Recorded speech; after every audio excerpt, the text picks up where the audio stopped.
ሰላም ሰላም ቤተሰቦቻችን፣ የባህሬን ወርቅ በእጃችሁ ላይ ኖሮ በኢትዮጵያ ለመሸጥ ለምታስቡ የተዘጋጀ መረጃ ነው ይሄ። በተለይ ደግሞ የባህሬን ወርቅ በኢትዮጵያ ስላለው ዋጋ፣ የገበያ ሁኔታ እንዲሁም ደግሞ ልዩነት ይዛችሁ ወርቁን ብትመጡና ምን ያህል የሆነ ትርፍን ልታገኙ እንደምትችሉ እንዲሁም ምን አይነት ልዩነት ሊኖሩ ይችላል ከአሰራር ዋጋው ጋር ከካራት ልዩነት እንዲሁም ደግሞ ከውጭ ምንዛሪ ጋር የገበያውን ፍላጎትንም ባማከለ መልኩ እንዴት ልታተርፉ እንደምትችሉ በዚህ ቪዲዮ ላይ እንመለከታለን። በተለይ የባህሬን ወርቅን የውጭ ወርቅንም ሊሆን ይችላል ይዛችሁ በኢትዮጵያ ለመሸጥ ለመግዛትም ለምታስቡ ይሄ እጅግ በጣም ወሳኝ የሆነ መረጃ ነው ብዬ አስባለሁ። ከዛ በፊት ቪዲዮን ከመጀመራችን በፊት ቪዲዮን ላይክ ማድረግ ደጋግማችሁ ላይክ ማድረግ እንዳትረሱ፣ ሼር የሚደረግ ለቻናሉ አዲስ ከሆናችሁም ቻናሉን ሰብስክራይብ በማድረግ ቤተሰብ ይሁኑ። የወርቅ ንግድ እንደምታውቁት ከሆነ በኢትዮጵያ ትልቅ ቦታ ካላቸው የንግድ ዘርፎች አንዱ ነው። በተለይም በባህረ ሰላጤው ሀገራት በሚገቡ የወርቅ ጌጣጌጦች በተለይም የባህሬን ወርቅ በኢትዮጵያውያን ዘንድ በከፍተኛ ጥራታቸው፣ ውበታቸው ይታወቃሉ። በዚህ ቪዲዮ ላይ የባህሬን ወርቅ በኢትዮጵያ ያለውን የሽያጭ ሁኔታና ለምን የዋጋ ልዩነት እንደሚፈጠር እንመለከታለን። አብራችሁ ቆዩ። የባህሬን ወርቅ በኢትዮጵያ ገበያ ምን ይመስላል የሚለውን ወይም ደግሞ የባህሬን ወርቅ በኢትዮጵያ ገበያ ላይ ተመራጭ ካደረጉት ምክንያቶች እስቲ ጥቂቶቹን እንመልከት። የመጀመሪያው የጥራት ደረጃው ነው። አብዛኛው ከባህሬን የሚመጣ ወርቅ 21 ካራት በመሆኑ ለኢትዮጵያውያን የጌጥ ፍላጎትና ጥንካሬው ተመራጭ ነው። ሌላው ደግሞ ከዚህ ጋር ተያይዞ የሚነሳው የዲዛይን አሰራር ነው። የባህሬን ወርቅ ባለሙያዎች ያላቸው ጥበብ ከዘመናዊ ማሽኖች የሚሰሩት ጌጣጌጥ እጅግ በጣም ማራኪ ነው፣ ረቂቅ ነው። በዛ ላይ ደግሞ ገበያው ላይ በከፍተኛ ደረጃ ይፈልጋል ማለት ነው። ሌላው ሰዎች እምነትን እንዲጠሉ ያደርጋል እራሱ ወርቁ ማለት ነው። በባህሬን ላይ የወርቅ ጥራት ቁጥጥር ጥብቅ ስለሆነ ገዢዎች ትክክለኛ ካራት አገኛለሁ የሚል እምነት አላቸው። ሰሪዎችም እንደዚሁ አይታሙም። እውነተኛና ትክክለኛ የሆነ ካራቱን ውበቱን የሚመጥን ወርቅን በመስራት ባህሬኖች በታማኝነት ይሰራሉ። ያ ደግሞ የመተማመን ስሜትን ይፈጥራል ማለት ነው። ወደ ዋጋው ልዩነቱ በምንሄድበት ሰዓት ላይ ብዙዎቻችሁ የምትጠይቁት ጥያቄ አለ። በባህሬን የገዛሁት ወርቅ ኢትዮጵያ ሲሸጠው ለምንድን ነው ዋጋው የሚለየው የሚለውን ጥያቄዎች እየጠየቃችሁ ነው ያላችሁት። ለዚህ ዋና ዋናዎቹ ምክንያቶች አሁን የምነግራችሁ ይሆናል። የመጀመሪያው ምክንያት ምን መሰላችሁ? የአሰራር ዋጋ ይባላል።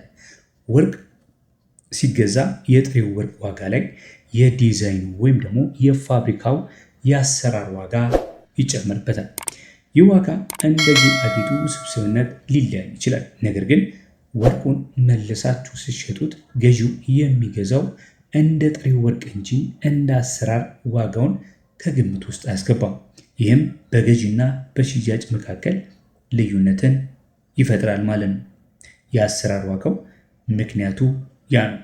የካራት ልዩነትም እንደዚሁ በኢትዮጵያ ባንኮች እና በብሔራዊ ባንኮች የሚቀመጠው የወርቅ ዋጋ በተለይ ደግሞ ለንጹህ ወርቅ እንደሆነ ታውቃላችሁ። እኛም ቻናል ላይ በየዕለቱ የንጹህ ወርቆችን የ11 ካራቶችን ማለት ነው ከ14 ካራት እስከ 24 ካራት በየቀኑ እያስተላለፍን ነው የምንገኘው። በዚህ አጋጣሚ ይህንንም ለመጠቆም እወዳለሁ። በተለይ በየቀኑ በብሔራዊ ባንክ የሚወጣውን የወርቅ ዋጋን እንደምናስተላልፍ የማታውቁ ካላችሁ በዚህ አጋጣሚ በዚህ ቻናል ላይ ማግኘት ትችላላችሁ። ያንን መከታተል ትችላላችሁ ማለት ነው። የባህሬን ወርቅ በአብዛኛው 21 ካራት እንደሆነ ታውቃላችሁ። ስለዚህ ዋጋው ሲሰላ ከ24 ወደ 21 ካራት ተቀንሶ ስለሚሰላ የዋጋ ልዩነቱ በዛ ሊመጣ ይችላል። የካራት ልዩነት ማለት ነው። አንደኛ ደግሞ የአሰራር ልዩነት ብያቸዋለሁ። ሌላውስ ምንድን ነው ካላችሁኝ ሁላችንም እንደምናውቀው የምንዛሬ ተመን ነው። የምንዛሬ ተመን እንግዲህ ኢትዮጵያ የወርቅ ዋጋ በዓለም አቀፉ የግሎባል ጎልድ ስፖት ፕራይስ የሚባል አለ። በዛ ነው እየተመራን ያለ ነው። በሀገር ውስጥ ፍላጎትና አቅርቦት ላይ ይወሰናል። በበዓላት ወቅቶች እንዲሁም ደግሞ አንዳንድ ሰርግ ወቅት በሚሆንበት ሰዓት ላይ ዋጋው እጅግ በጣም ከፍ ይላል ወይም ደግሞ ይጨምራል ማለት ነው። ይህን ይመስላል እንግዲህ የመጀመሪያው የምንዛሬ ካራት ያሰራል። አንድ ይቀረናል። ሌላው በኢትዮጵያ የወርቅ ዋጋ የገበያ ፍላጎት አቅርቦትን ይወክላል።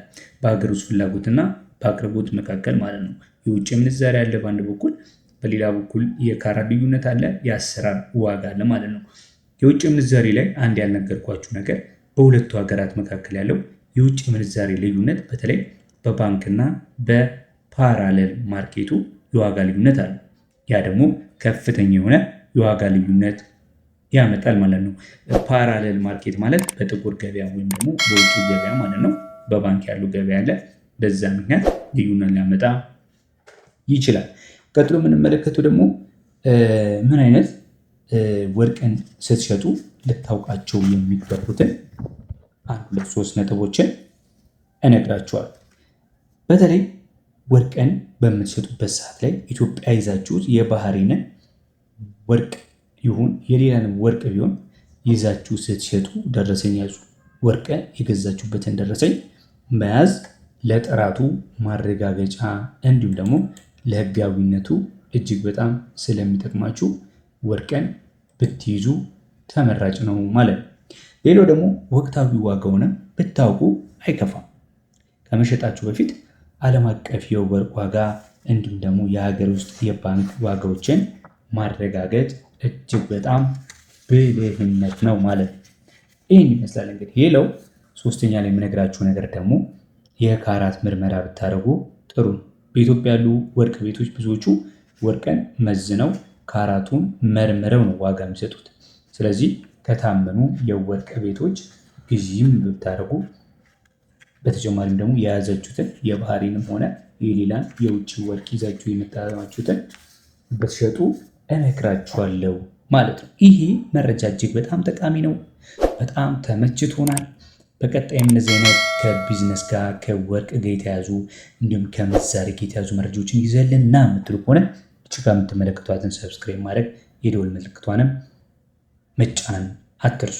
በመጨረሻ ምላችሁ የባህሬን ወርቅ በውበት በጥራት በኢትዮጵያ ተወዳዳሪ ባይኖረውም በሽያጭ ወቅት የሚታየው ዋጋ ልዩነት ግን አንደኛ በአሰራር ዋጋ፣ በካራት ስሌት፣ በምንዛሬ ለውጥ ምክንያት የሚከሰት ተፈጥሯዊ ገበያ ሂደት ነው። ስለዚህ ወርቁን እንደ ጌጥ ብቻ ሳይሆን እንደ ኢንቨስትመንት ለሚያዩ ሰዎች የነገርኳችሁን በደንብ ማወቅ ለተሻለ ትርፍ ይረዳችኋል። የዛሬ በዚያ በቃ። በሌላ ቀን በሌላ በአዲስ ቪዲዮ እንገናኛለን። እስከዛው በያላችሁበት መልካም ጊዜ ካላችሁበት